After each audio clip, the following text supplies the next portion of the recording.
There's always something exciting about the promise of a new year, especially as one decade ends and another begins. It's hard to believe that it was just 10 years ago that we welcomed the new millennium. Remember when we all wondered if clocks would keep ticking and planes would keep flying as Y2K arrived?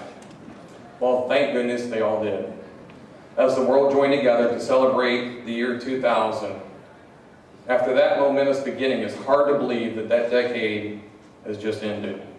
It was a decade of technology, from blogs and Facebook to YouTube and Twitter, from Wikipedia and Google to iPods and smartphones. The Twin Towers fell, and there were wars in Iraq and Afghanistan. As the decade began, there was a disputed presidential election. As the decade ended, Barack Obama was elected and became president. At Clark College, the decade was defined by change and growth.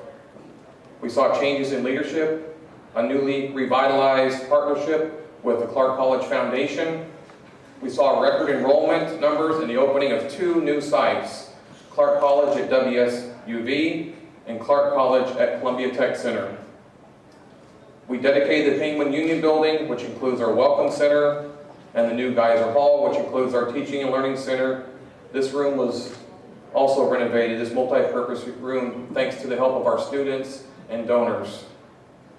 We launched e-learning and created smart classrooms with the latest technology. We introduced programs for students with busy lives, a weekend degree program, and our 2-day-a-week degree programs. We also introduced our STEP program. That's our easy tuition payment plan for students. We enjoyed a strong economic times and felt the impact of the Great Recession. We lost colleagues and friends, including Chick Scarpelli and Ellis Dunn. Our accreditation was affirmed, and we celebrated our 75th anniversary. At the end of the decade, we launched a comprehensive diversity plan to ensure that all of our college provides a welcome environment for everyone, as well as a new strategic plan and updated vision and mission. They all keep us focused on our students, because that's what we're all about. To me, all of that was possible because in good times and bad times, Clark College rises to the moment. Royce, pay attention, because I'll say that a few more times, so there's a theme going on here. So, when it comes to the student experience, it's about choices. We know that our students have many choices when it comes to their education. We are proud when they choose to join our Penguin Nation. And by the way, I was very proud to see that the Columbian included the phrase Penguin Nation in its words of decade in our region. I would like to think that Howard Buck probably had something to do with that, but he doesn't want any credit. 10 years ago, we could never have imagined all the things that happened during the past decade. It is impossible to know exactly how Clark College will grow during the next 10 years, but we do know some things. After a 2-day symposium last spring among representatives of the college community, the business community, and just regular community members, we're moving forward with plans for a brand new building devoted to science, technology, engineering, and math. We call that STEM for short. We plan to build it on the west side of Fort Vancouver Way, just behind me, across the street. We want it to be the home to a state-of-the-art interactive learning center. We want it to reflect a sense of excitement and innovation. We want it to be a building that engages our students in our region, that stands out. I can see a time when students from elementary and middle schools will come on field trips to see what's happening in our new STEM building. Or I can envision us live video feed into their classrooms at the respective elementary school or middle school as we're conducting some sort of project or experiment.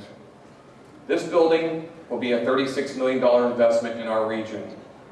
Funding for construction is scheduled to come during the next legislative session. That would allow us to break ground in 2011 and open the building in the fall of 2013. We know that that's at risk right now. Because of the funding issues we've got at the state level, and there's probably a pretty good chance that that will be delayed for at least one biennium, but we're still going to move forward, and we really anticipate this being constructed by the year 2015. Just as we've grown to better serve the eastern portion of our service district, we know that we need to grow to serve the northern portion. I'm proud to say that our planned facility in the northern Clark County has made the list of capital growth projects at Washington's community and technical colleges and will be funded in the next decade also. We don't know where that site's going to be, somewhere between Ridgefield and Battleground, but we believe that building will be completed by the end of the decade. Through the generosity of a donor in the city of Vancouver, our main campus will soon be the home for a beautiful Japanese garden. We plan to break ground on that project this year and dedicate it during our April 2011 Sakura Festival. In short, while we may not know exactly what our future looks like, we're committed to building a bright one for our students and for our region. We will rise to the moment. When it comes to history, you could say that Clark College has a date with destiny. We were founded during the Great Depression. We celebrated our 25th anniversary on a high note by dedicating our beautiful campus here at Vancouver Central Park. The college's 50th anniversary came during a major economic downturn. Our 75th anniversary came during the Great Recession. During the best of times and the worst of times, we rise to the moment to support our students and our community.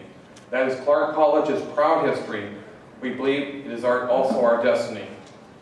In conclusion, I would like to thank everyone who donated food today for Share Vancouver. You have helped make a difference in our community today by helping our own citizens who are struggling and in need. I would also encourage you to reach out to support in whatever way you can the people of Haiti who are facing such unimaginable destruction and devastation following this week's earthquake. It helps put things in perspective.